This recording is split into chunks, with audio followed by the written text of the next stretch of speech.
President Trump is announcing the next step in his fast-moving immigration crackdown.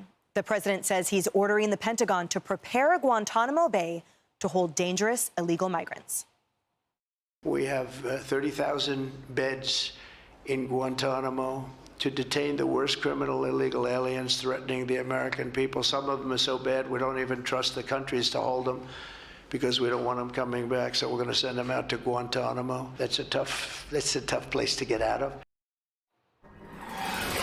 30,000 beds, George P. To me, that sounds like a perfect fit if we're looking for housing, and there it is. But there are critics from especially the left saying that sort of the memory of, as they argue, questionable tactics that occurred there, that somehow that building is tainted. And I'm curious your thoughts as to whether that applies here as we move forward and deploy this illegal immigration crackdown. I think it's the right call from our commander-in-chief. As a former Navy intelligence officer, can share you that this facility is outfitted for the mission. I mean, this comes down to judicial economy. When you talk about 8 million encounters of undocumented immigrants in the last 4 years, you have 1.7 million that, quote, got away, that we know of.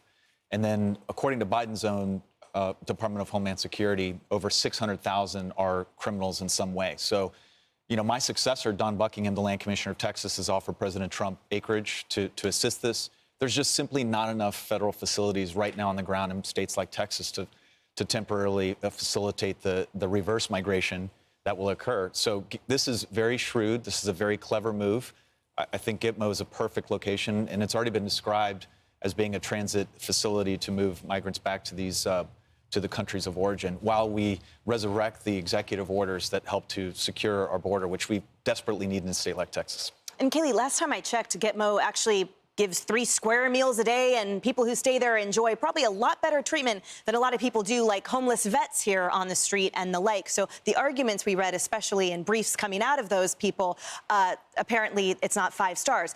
As a taxpayer, I would rather have Gitmo open with 30,000 beds than the Hotel Roosevelt being taken over on 42nd Street and all of the other high-starred hotels here in New York City. Yeah, great point. I mean, MS-13 and Trinidad Aragua, I hope they have a great time at Guantanamo Bay. You get the 3 meals, treated better than homeless veterans. Great point.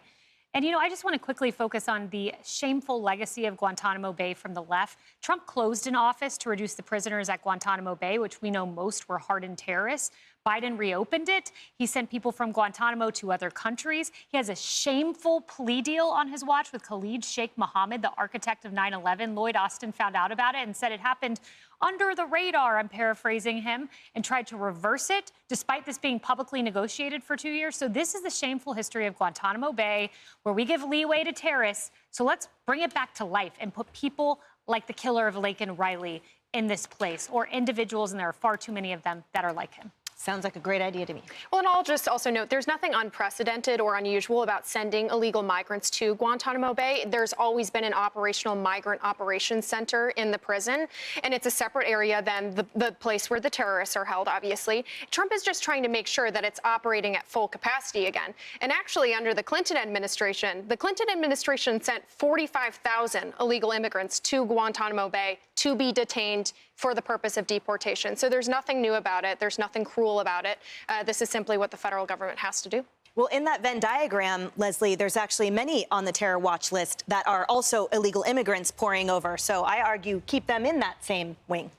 Well, it was originally the maximum capacity when we had, alleged terrorists staying there. I say alleged because some were released and found to be drivers and things with guns against their head. 780 maximum. I do get concerned when I hear numbers like 30,000. Look, I'm a Democrat. I am all in favor of deporting criminals, illegal criminals, violent criminals, absolutely. But when you're looking at a lot of people who also voted for this administration to cut cost, this is not a cost-cutting measure.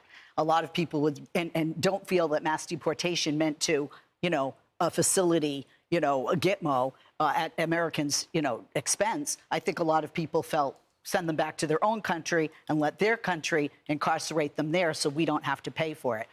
My concern with the numbers is what ends up happening when they are there for that long before they are sent to their country. Yeah, that's a great point about the funding. We know that we fund terrorism that will stop under this administration. You're right, we should not be paying those electricity bills. So I'm sure we're going to send a bill And I'll just to a quickly terrorist note group. that deportations are obviously the preference, but he's referring to countries that will not accept their criminal legal migrants back. And we have no choice but to detain them ourselves.